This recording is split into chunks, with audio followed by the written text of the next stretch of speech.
ರಾಜ್ಯದಲ್ಲಿ ಮತ್ತೆ ಹೊತ್ತಿ ಉರಿದ ಪ್ರತ್ಯೇಕ ಧರ್ಮ ದಂಗಲ್. ಸರ್ಕಾರದ ವೀರಶೈವ ಲಿಂಗಾಯತ ಸಚಿವರಲ್ಲೇ ಬಿರುಕು. ಪ್ರತ್ಯೇಕ ಲಿಂಗಾಯತ ಧರ್ಮ ಆಗಬೇಕು ಅಂತ ಎಂಬಿ ಪಾಟೀಲ್.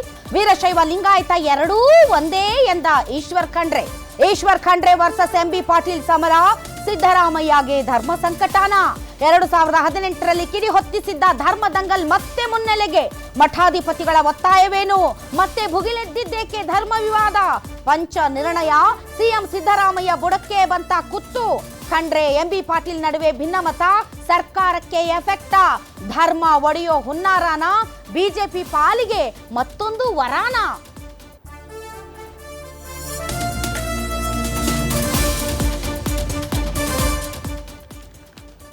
ಬಸವ ಸಂಸ್ಕೃತಿ ಅಧ್ಯಯನ 2025 ಸಮಾರೋಪ ಸಮಾರಂಭ ನಡೆಯಿತು. ಆ ಸಮಾರಂಭಕ್ಕೆ ಆಧುನಿಕ ಬಸವಣ್ಣ ಸಿದ್ದರಾಮಯ್ಯನವರು ಬಂದಿದ್ರು.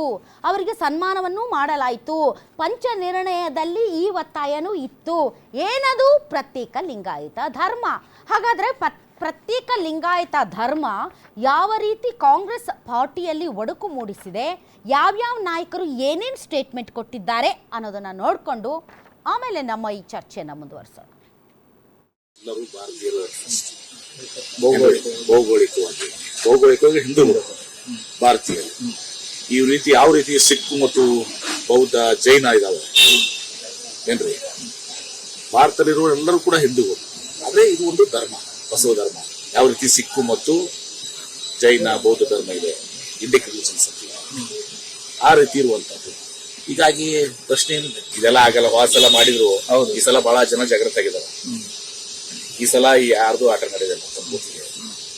ಎಲ್ಲರೂ ದಿವಸ ಒಕ್ಕಟ್ಟಿನಲ್ಲಿದ್ದಾರೆ. ಇವತ್ತು ಯಾವುದು ಕೂಡ ಮುಖ್ಯಮಂತ್ರಿ ತಲೆ ಕಟ್ಟುದಲ್ಲ, ಯಾರ ಆಟಗಳು ದಿವಸ ನಡೆಯೋದಿಲ್ಲ. ಎಲ್ಲರೂ ಇವತ್ತು ನಮ್ಮ ನಿಲುವು ಬಹಳ ಸ್ಪಷ್ಟವಾದಂತ ನಿಲುವಿದೆ. ಲಿಂಗಾಯತ ವೀರಶೈವ ಎರಡೂ ಒಂದೇ. ಶತಾಯುಷಿಗಳಾದಂತ ಪರಂಪೂಜ್ಯ ಶಿವಕುಮಾರ ಮಹಾಸ್ವಾಮಿಗಳವರು ಮತ್ತು ಅಖಿಲ ಭಾರತ ವೀರಶೈವ ಲಿಂಗಾಯತ ಮಹಾಸಭೆ ಎಲ್ಲಾ ಅಧ್ಯಕ್ಷರುಗಳು ಇವತ್ತು ವೀರಶೈವ ಲಿಂಗಾಯತ ಎರಡೂ ಸಮಾನಾರ್ಥಕವಾದಂತಹ ಒಂದು ಪದಗಳಿದಾವೆ. ಈ ವೀರಶೈವ ಲಿಂಗಾಯತ ಭಿನ್ನ ಇಲ್ಲ. ಇಷ್ಟಲಿಂಗ ಪೂಜೆ ಮಾಡುವಂತವರು ಮತ್ತೆ ಅಷ್ಟಾವರಣ ಪಂಚಾಚಾರ ಶಟಸ್ಥಲ ಅನುಸರಣೆ ಮಾಡುವಂತವರು ಗುರುಗಳು ಇದ್ದಾರೆ, ವಿರಕ್ತರು ಇದ್ದಾರೆ. ಹೀಗಾಗಿ ಎಲ್ಲರೂ ಒಗ್ಗಟ್ಟಾಗಿರಬೇಕು, ಸಂಘಟಿತರಾಗಿರಬೇಕು. ಸಂಘಟನೆಯಲ್ಲಿ ಶಕ್ತಿ ಇದೆ, ವಿಘಟನೆಯಲ್ಲಿ ಯಾವುದೇ ರೀತಿಯಲ್ಲಿ ಉಪಯೋಗ ಆಗೋದಿಲ್ಲ ಅನ್ನುವಂಥದ್ದು ನಮ್ಮ ನಿಲುವಾಗಿದೆ. ಆ ನಿಲುವಿಗೆ ನಾವು ಬದ್ಧರಾಗಿದ್ದೇವೆ. ಅವರವರಿಗೆ ತಮ್ಮ ತಮ್ಮ ವೈಯಕ್ತಿಕವಾದಂತಹ ಹೇಳಿಕೆ ಕೊಡಲಿಕ್ಕೆ ಅಧಿಕಾರ ಇದೆ. ಇವತ್ತು ನಮ್ಮ ನಿಲುವು ಮುನ್ನೆಲೆಗೂ ಬಂದಿಲ್ಲ, ಹಿನ್ನೆಲೆಗೂ ಹೋಗಿಲ್ಲ. ಅದು ಇದೆ. ಕೆಲವು ಸ್ವಾಮೀಜಿಗಳು, ವಿರಕ್ತ ಸ್ವಾಮೀಜಿಗಳು ಅದನ್ನು ಡಿಮ್ಯಾಂಡ್ ಮಾಡ್ತಾ ಇದ್ದಾರೆ. ಮುನ್ನೆಲೆಗೂ ಬಂದಿಲ್ಲ, ಹಿನ್ನೆಲೆಗೂ ಹೋಗಿಲ್ಲ. ಅದು ಇದೆ. ಕೆಲವು ಸ್ವಾಮೀಜಿಗಳು, ವಿರಕ್ತ ಸ್ವಾಮೀಜಿಗಳು ಅದನ್ನು ಡಿಮ್ಯಾಂಡ್ ಮಾಡ್ತಾ ಇದ್ದಾರೆ. ಮುನ್ನೆಲೆಗೂ ಬಂದಿಲ್ಲ, ಪ್ರತ್ಯೇಕ ಧರ್ಮದ ಕೂಗು ಮತ್ತೆ ಮುನ್ನೆಲೆಗೆ ಬಂದಿದೆ.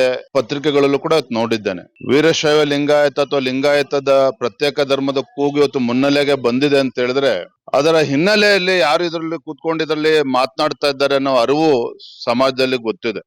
ಇವತ್ತು ಹಿಂದೂ ಧರ್ಮವನ್ನು ಕೂಡ ನಾವು ರಕ್ಷಣೆ ಮಾಡ್ಕೋಬೇಕಾಗಿದೆ. ಧರ್ಮವನ್ನ ಒಡೆಯುವಂತ ಒಂದು ದುಸ್ಸಾಹಸಕ್ಕೆ ಏನ್ ಕೈ ಹಾಕಿದ್ದಾರೆ ಅದನ್ನು ಕೂಡ ನಾವು ಗಮನಿಸಬೇಕಾಗಿದೆ. ಇದ್ರ ಮಧ್ಯೆ ಸಮಾಜವನ್ನು ಕೂಡ ಒಗ್ಗೂಡಿಸುವಂತ ಕೆಲಸ ಆಗ್ಬೇಕಾಗಿದೆ. ಪ್ರತ್ಯೇಕ ಧರ್ಮದ ಕೂಗು ಮತ್ತೆ ಮುನ್ನೆಲೆಗೆ